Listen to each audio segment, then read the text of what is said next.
What's up, guys? How are y'all today? I'm doing quite well. I hope y'all are doing the same. I'm coming at you from the media food room at Barclays Center.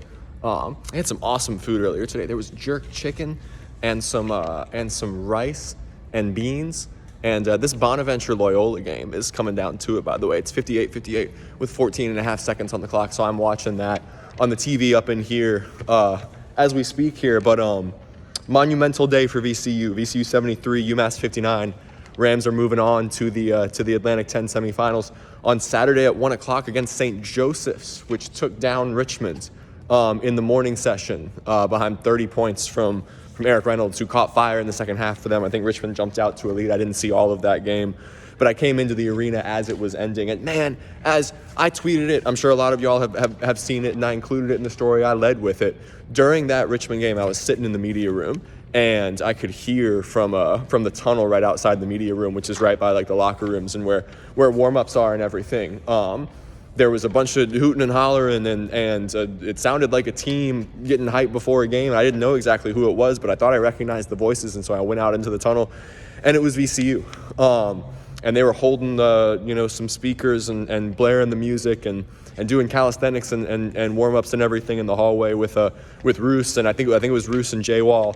And it just, when I saw them, I genuinely had a really strong sense of belief that they were going to win today because the vibes were palpable. They had a lot of confidence, and you could see it. There was a lot of belief in that team, and man, they started with it. And UMass didn't. UMass looked like a team that hadn't played in, 8 days? I think the layoff very clearly hurt them, right? Because they didn't play on the weekend. And you combine that with the double bye, and VCU had played 2 close, high-intensity games, right, over the past week at Dayton and then against Fordham yesterday, and whereas UMass didn't get to play for an extended period, and it looked like a rusty team. And UMass actually jumped out to a 5-0 lead, and Coach Odom and Zeb and everyone said afterward, they had some heated conversations in the huddle after that start about get it together, and man, then did they turn it on. I think it was 20-16 at the under 8 stoppage of a really, really slow, plodding first half. I think there were 23 fouls between the teams, and they shot 29 free throws between them just in that first half. It took more than an hour, I swear, for us to close that first half.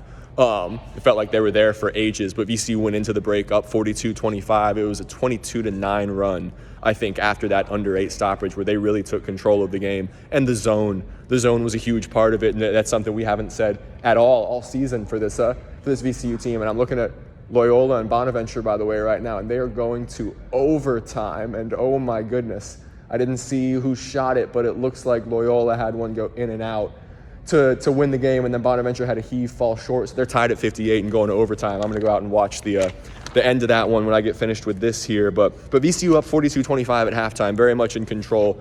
I could not believe that those are the same 2 basketball teams that played a few weeks ago in Amherst, because boy, did it look like a different game. VCU's zone was huge. UMass is not a good 3-point shooting team. They kill you in the paint, right? They kill you on the glass, and they kill you in the paint via Cohen and Cross. And VCU, man, won the rebounding battle 37-26. That's incredibly impressive against a UMass team that really dominates the paint most of the time. And VCU outscored them 32-18 in the paint. Wonderful schematic adjustments. Ryan Odom and his staff deserve a ton of credit.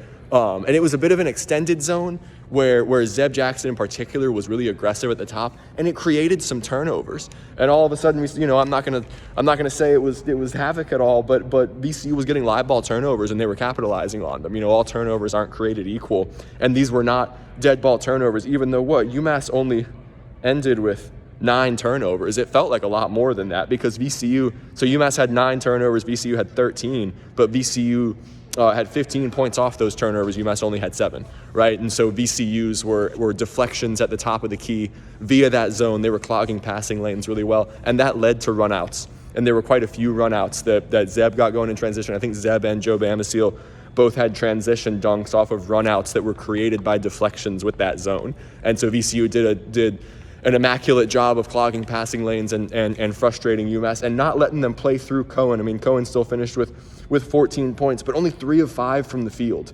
and 8 of 9 at the line. 5 field goal attempts for your first team all-conference big. UMass was not able to dictate the game through him in the post. And huge credit to the schematic adjustments by VCU on going to that zone. And enormous credit to Toby Lawal, to Christian Furman, and to Roosevelt Wheeler. Goodness me, huge tip of the cap to Roosevelt Wheeler today, who only played 436, right? But those were huge minutes, and he ended up with 4 fouls. But Toby and Firm pick up the 2 quick fouls apiece in that first half, and so they both have to sit. And Ryan went to Rose for an extended stretch there, and he didn't score, and he picked up 4 fouls. But man, those were key minutes. And I asked Joe Banasteel about it after the game, and he said, that's a testament to the fact that this team, especially over the latter half of the season, has embraced their roles and embraced the idea of being able to help and embrace your role regardless of how many minutes you're getting. Jason Nelson is another great example of that. He's seen his minutes fluctuate this year, but when he's had a chance to impact games and contribute to winning efforts, he's done it. And Roosevelt Wheeler did that today. So VCU went into the half up 42-25.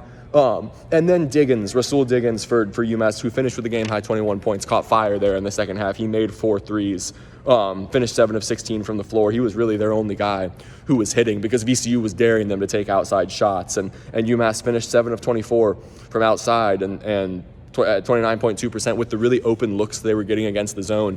That's not good enough. VCU dared a team that doesn't want to live and die by the 3 to live and die by the 3, and UMass died by the 3 because they couldn't get it going today. They had a lot of open looks against that zone, and you could tell that they didn't want to take them. They felt forced into taking them. All open looks aren't created equal. When you're hunting an open look, then it's easy to knock down, but when you feel forced into taking an open look that you weren't trying to get, then those are lower percentage shots, even if they might be uncontested. And that was very much the case for UMass today. You could tell that they were out of their comfort zone with how much VCU was forcing them to shoot from outside. Matt Cross, 7 points, 8 rebounds, 5 assists. 8 boards and 5 assists is great, but he's minus 16 on the plus-minus. That's a low out of every player on the court. Matt Cross played 36-51, and he was minus 16 on the plus-minus. That's lower than any VCU or any UMass player. Rams did a great job of limiting him. And then UMass chipped away in that second half, and it got nervy there for a second, I think, right? 65-59 with a couple minutes to play. And the UMass fans kind of were finally able to get into the game a little bit at that juncture. But then VCU got stops when they needed them in that final minute there. And then hit free throws down the stretch. Zeb Jackson, 10 of 11 from the line.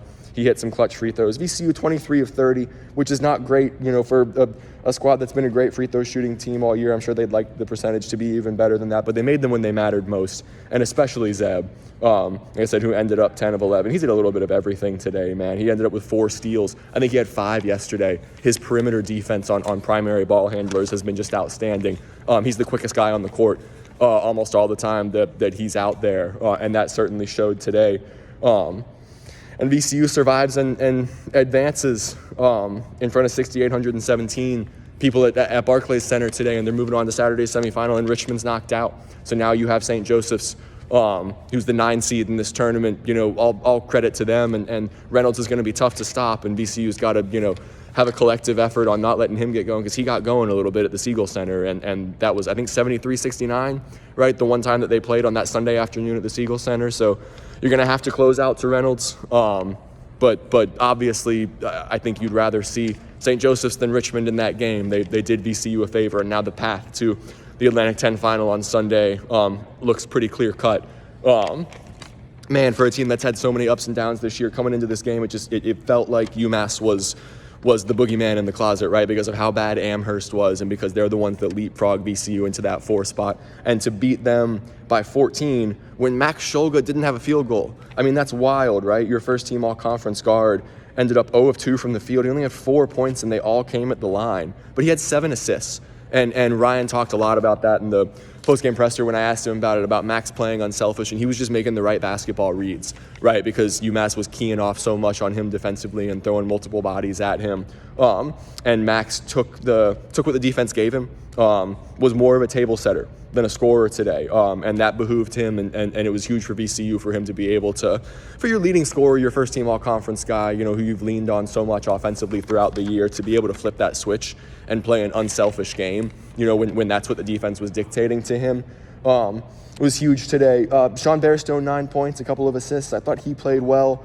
2 of 5 from the field. He made a 3. He's finally starting to feel that outside shot a little bit. You can see him taking those with more confidence. Furman ended up with 7. He was 3 of 3 from the field, so as he has been all year, really efficient. Just a few dump-offs, I think, on Shulga, Bairstow. Jackson drives, and Firm loves that push shot, and he hit a few of those today. And then Toby Lawal, 7 points, 6 rebounds. How about Michael Bell? We got Matt Shelton asked about Michael Bell in the post-game press conference. I thought it was a great question because his minutes were so key today. He was 3 of 4 from the field, 6 rebounds, 7 points, and a steal. Joe Bamasiel called him a glue guy, and he's another great example just of this VCU team in the latter stages of the year embracing their roles, right, and understanding what they do well and not trying to play outside yourself. And doing what you do well to help the team, which for Michael Bell is play defense and rebound. He spent a lot of time on Cross, and so I think a lot of the credit for Cross's off day has got to go to Michael Bell and his defensive effort. And his offensive game is starting to come along a little bit. He didn't make an outside shot today, but he had a few drives where he's a really physical player, and when he commits to putting that shoulder down and trying to get to the cup, he can do it sometimes, and he finished a few of them. So tip of the cap to Michael Bell. Tip of the cap to the whole VCU staff. What a performance today. What a day for VCU fans. Obviously, I think a lot of people will feel poignant that Richmond was knocked out as VCU was getting ready to take the floor. A great day for VCU fans, and now they've got an off day tomorrow to regroup and to rest those heavy legs, which I'm sure will be hurting a little bit after playing 2 games in 2 days, and that on the heels of the Dayton game in overtime at UD Arena this past Friday. But they've got to have all the confidence in the world, right? They've beaten St. Joseph's, they've beaten Loyola, they've beaten Dayton, and they obviously beat Richmond earlier in the year, and Richmond's knocked out now, but they've got to feel like they have all the chance in the world to win 2 games here and get back to the NCAA tournament. So thank you guys so much again for tuning in. VCU 73, UMass 59. Rams are moving on to the Atlantic 10 semifinal on Saturday, and Zach gets to stay in Brooklyn. Let's go. My hotel has a balcony. I have no idea how that happened. I swear, I booked the cheapest hotel on the Concur travel system, and somehow I ended up with a balcony.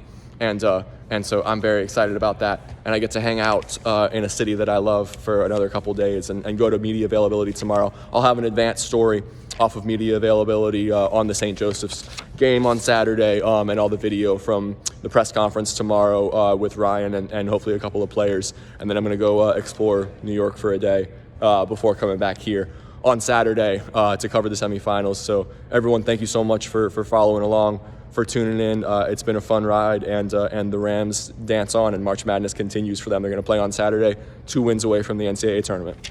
Bye, guys.